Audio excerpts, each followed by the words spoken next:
एक बादशाह था, उसने एक फ़कीर की दावत की। इस बादशाह ने कहा, हुजूर आपके कदम मुबारक की बरकत से हमारे घर में भी रौनक हो जाएगी, हमारा घर भी रोशन हो जाएगा, हमारे घर में भी बरकतें आ जाएंगी, हुजूर हमारी दावत को कबूल कर लें। उस अल्लाह वाले ने कहा, ठीक है, हमने तुम्हारी दावत को कबूल किया, लेकिन मेरी भी कुछ शर्तें हैं। अगर वो शर्तें आप मानते हैं तब मैं आपके घर पे चलने के लिए तैयार हूँ, आपकी दावत खाने के लिए तैयार हूँ। तो बादशाह ने कहा, हुजूर बेखटक आप बताएं क्या आपकी शर्त है, मैं आपकी शर्त मानने की तैयार हूँ। अल्लाह वाले ने कहा, सुनो, पहली शर्त मेरी ये है कि मैं जब तुम्हारे घर पे आऊँगा, जहाँ मेरी मर्ज़ी रहेगी ना वहाँ पे बैठूँगा, तुम मुझे फोर्स नहीं कर सकते कि आप यहाँ बैठें वहाँ बैठें।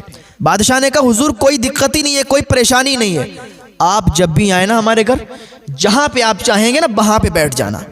बड़ी अच्छी अच्छी जगहें हैं हमारे यहाँ पे, जहाँ पे आप चाहेंगे, जिस सोफ़े पे आप चाहेंगे उस सोफ़े पे बैठ जाना, जिस दीवान पे आप चाहेंगे उस पे बैठ जाना। अल्लाह वाले ने कहा, सुनो दूसरी शर्त मेरी ये है कि मैं जो खाऊंगा वो खाऊंगा, मुझ पर तुम्हारा फोर्स नहीं चलेगा, मुझे किसी बात के लिए आप फोर्स मत करना कि ये खाओ वो खाओ, ये खाओ वो खाओ, मैं जो चाहूँगा वो खाऊँगा। बादशाह ने कहा, हुजूर छोटी सी बात है, कोई दिक्कत ही नहीं है, आपका मन है, आप जो चाहेंगे वो खाएंगे, हम आपको फोर्स नहीं कर सकते। हुजूर मैंने ये भी शर्त आपकी मान ली, आप हमारे घर पे आइए बस। बादशाह की ये बात सुनकर उस अल्लाह के वली ने कहा, ठीक है, हम तुम्हारे घर पे आएंगे, इंशाल्लाह तुम्हारी दावत को खाएंगे। अब बादशाह ने जो तारीख, जो दिन मुकर्रर किया था वो दिन आ गया। बड़े बड़े लोग आए उसके यहाँ दावत पे और सब ने बड़े लजीज लजीज खाने खाए। बादशाह ने बड़े लजीज लजीज खाने तैयार किए थे, बड़े बड़े पकवान तैयार किए थे, लोग खा रहे थे। इतने में क्या देखा कि वही अल्लाह के वली जिनकी दावत बादशाह करके आया था वो भी आ गए। बादशाह फ़ौरन उनके इस्तकबाल के लिए पहुँचा और जाने के बाद उनको घर के अंदर लाया। तो वो अल्लाह के वली जैसे ही घर के अंदर आए तो जहाँ पर जूते और चप्पल रखे थे ना वहाँ बैठ गए। जैसे ही वहाँ बैठे ना लोग खड़े हो गए, अरे आप यहाँ कैसे बैठ गए? बादशाह भी कहने लगा, हुजूर आप यहाँ कैसे बैठ गए? आप अंदर तो चलें, आपके लिए बहुत ही आलीशान बिस्तरों का इंतज़ाम है, गद्दों का इंतज़ाम है, बड़े ही आलीशान तरीके से आपके लिए हमने सजाया है और आपके बैठने का इंतज़ाम अंदर किया है, आप यहाँ बैठ गए, चप्पल जूते यहाँ रखे जाते हैं। अल्लाह के वली ने कहा, मैंने आपको पहले ही बताया था, मैं जहाँ चाहूँगा वहाँ बैठूँगा, मैं तुम्हारी बात नहीं मानूँगा, मुझे यहाँ दिल है, मैं यहीं बैठूँगा। ये जूते चप्पल रखे तो क्या हुआ, मैं तुम्हारे आलीशान बिस्तर पे नहीं बैठूँगा, मैं तुम्हारे आलीशान गद्दों पे नहीं बैठूँगा, मुझे बस यहीं बैठना है, मुझे फोर्स मत करें, मैंने पहले ही तुमसे कह दिया था जहाँ चाहूँगा वहाँ बैठूँगा। बादशाह ने कहा, ठीक है हुजूर, जैसी आपकी मर्ज़ी, आप अगर यहाँ बैठना पसंद करते हैं ठीक है, कोई दिक्कत नहीं, कोई परेशानी नहीं है, आपकी मर्ज़ी है। थोड़ी देर के बाद बादशाह ने बहुत ही लजीज पकवान, लजीज खाने रखवाए दस्तरखान पर और बुजुर्ग से अर्ज़ किया कि चलिए हुजूर खाने तैयार हैं, चलें आप और खाना खाएं चल के। वो अल्लाह के वली उठे, दस्तरखान पर आके बैठ गए। दस्तरखान पर जैसे बैठे तो लोगों ने बड़े ही लजीज लजीज खाने उतार के आपके सामने पेश किए, आपको दिए। आपने उन खानों की तरफ देखा और अपनी जेब में हाथ डाला। सूखी रोटी उनकी जेब में रखी थी, सूखी रोटी जेब से निकाली और तोड़ के खाने लगे। जैसे खाने लगे लोग हैरान हो गए, ये क्या बात है, बादशाह ने इतना अच्छा इंतज़ाम किया और ये देखो सूखी रोटी खा रहे हैं।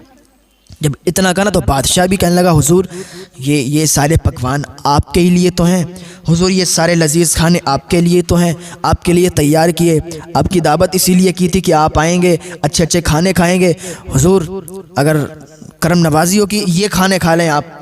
लोग भी देख रहे हैं, कह रहे हैं ये सूखी रोटी खा रहे हैं। अल्लाह के वली खड़े हो गए, गुस्से में आ गए, जलाल में आ गए। कहा, मैंने क्या कहा था तुमसे, भाई मेरी जो शर्त है ना उसको तुमने माना? बादशाह ने कहा, माना। तो तुम फिर क्यों मुझे फोर्स कर रहे हो कि ये खाओ वो खाओ? मैंने तुमसे पहले कह दिया था जो मैं खाऊंगा अपनी मर्जी से खाऊंगा, तुम्हारी मर्जी से नहीं खाऊंगा। मेरी मर्जी ये है कि मैं अपनी सूखी रोटी खा रहा हूं, तुम मुझे क्यों फोर्स कर रहे हो बार बार? उन अल्लाह के वली को जलाल आ गया। रोटी खाई अपनी सूखी और कहा एक तवा गरम करो।